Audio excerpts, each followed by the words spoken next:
When you need advice, come to Ben and Kelly. It's group therapy on 99.7 DJX. Yeah, relationships are tough, and sometimes you just need to know that you're not alone, and you want the opinion of people who aren't emotionally invested in your situation, so you come to us. I'm going to toss out the phone number real quick, 502-571-9970, because if you've got any experience with this, we'd love to hear your thoughts from Cynthia's situation. Kelly, you want to go ahead and roll out with this? Yep, she writes, okay, if someone is in an open relationship, at what point are they obliged to explain this to others they're seeing? Okay. So that's kind of like the general question she's tossing out here. Here are the details. Yeah, okay. I just found out that a guy I'd been seeing is in an open relationship with a long-term serious girlfriend. I was mad that he had left out this little fun fact, and he said he wanted to make it clear that he wasn't looking for anything serious with me. Gotcha.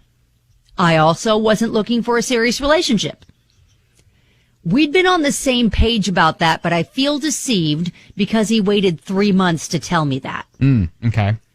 So if it's just a one-night thing, I can understand not explaining your entire relationship situation. Right. But seeing someone regularly for 3 months without telling them you're in an open relationship feels like a lie by omission. Ah, okay.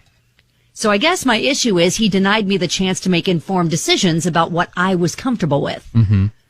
I feel like he put me in a situation I did not consent to being in. Right. Had he been honest from the start that he was in an open relationship, I still may have chosen to meet with him, but I would have set different boundaries. For example, we were intimate in the home he shares with his girlfriend. Okay. That might not cross the line according to the boundaries he's established with her, but I'm not comfortable with it. Yeah. I felt sick and furious after I found out. And to be clear, I don't have a problem with open relationships, but I felt like this was massive deception. Am I overreacting? Man, okay. Yeah, Kelly and I don't really have or never been in an open relationship, so we don't have that experience of like life experience to pass down to Cynthia. Like, well, when I was in an open relationship, this is what we did. So I'm going to have I really to like that voice. Can Thank you do you. that voice again? Well, back in my day, in my open relationship. When I was in an open relationship, we met each other horse and buggy. No, I for one would not be cool with an open relationship. So I feel like my judgment's clouded on how to help her navigate it because she's fine with it. Yeah, she doesn't have a problem with open relationships. Yes, but I do see her point. Like, I feel like you need to be upfront with that from the get-go if that's a situation so that she can decide if she would like to proceed or not. Because did he know that she was okay with that from the very beginning? Or was he keeping that fun fact, private for a while?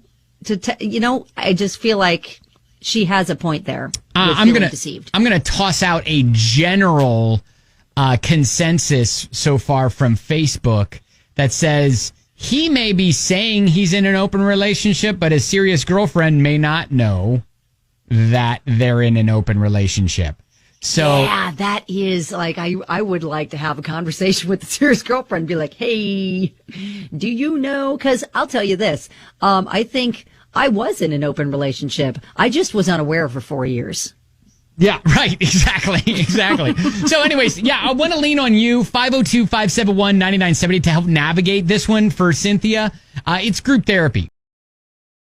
So group therapy, Cynthia realized the guy she's seeing is in an open relationship with his main girlfriend, we'll say. Cynthia is all weirded out knowing that she's stayed over at the house he shares with her. She feels deceived and is a little upset, but wants to know, is she overreacting to all this? And I don't think she is. And Matthew brings up a point on text and says, how many women are really in this triangle of a mess? She only knows of one. That is a very good point. Another text, it is a lie by omission. In ethical open relationships, people are upfront about it from the beginning. And that's good because you and I have zero experience with this. So we kind of need people who know what this is about and what is considered fair and ethical to chime in. Yeah, Megan chimed in and said, this happened when I was in my early 20s. I saw the husband of a friend coworker of mine on Louisville Mojo, that the old website there. When oh my gosh, when I told That's her, a throwback. I know. When I told her, she explained they were in an open relationship, but his whole profile said he was single. To me, it's deception. Regardless, they should be upfront to begin with.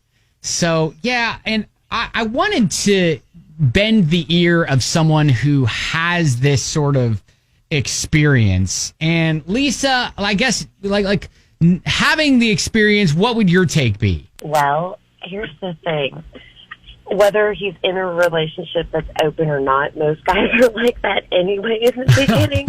Okay. So it's kind of like, ooh, dirty truth exposed. But in open relationships, they're all different and all have different boundaries. Right.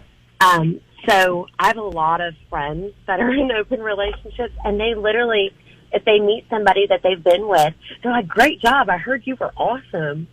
It's not so much as a competition or a possessiveness as it is that they had a good time. Okay. You know, if she's not comfortable with it, then maybe it's just time to go and move on. Yeah. And why sit there and think about it and make it worse in her life? She's just preventing herself from moving on. You know what? Kate brought up a good point that it sounded like she was thinking that this was casual, but maybe in the back of her mind, she was hoping that she would become exclusive or it would become boyfriend, girlfriend. And then when she found out that, no, that definitely wasn't going to be the case, then it kind of changed for her. Oh, exactly. And I think a lot of people start out that way. But the thing is if you're not in an actual relationship with somebody, you can't get mad if they're dipping somewhere else. Right. Lisa, I appreciate you. Thank you. Oh, thank you. Yeah. So, I mean, I think, like it's all about priorities and what are his priorities with this relationship and what are yours? And it sounds like they're different. Yeah, Jennifer said, I have found in all of my dating experiences, sadly, that's a lot, that most in poly or open relationships are typically upfront about this at the start of the whole experience. I'm curious of his motives for taking so long to tell you. Yeah. So I think, that's a big kind of warning flag as to are we sure there is only one serious girlfriend or others at play? And then, like she said, she needs to kind of know what she's dealing with to be able to make informed decisions about what she's comfortable with. Yeah. And, there are several people that are pointing out the fact, hey, if you don't want to be in a serious relationship right now, it doesn't really matter. He never had to tell you the truth. That is also a good point. Until it becomes serious. So right. And I feel like if you are like taking it to that stage where you are being physical, then you have to either assume the risks, make sure that you are safe, and know that you're probably not the only one in this little circle that you got going on. All right. Fun stuff. Fun stuff. Yep. That's why I don't share. So, all right. So if you want to, I guess, impart your knowledge, we'll leave up this conversation on Facebook for you to chime in at Ben and Kelly Show.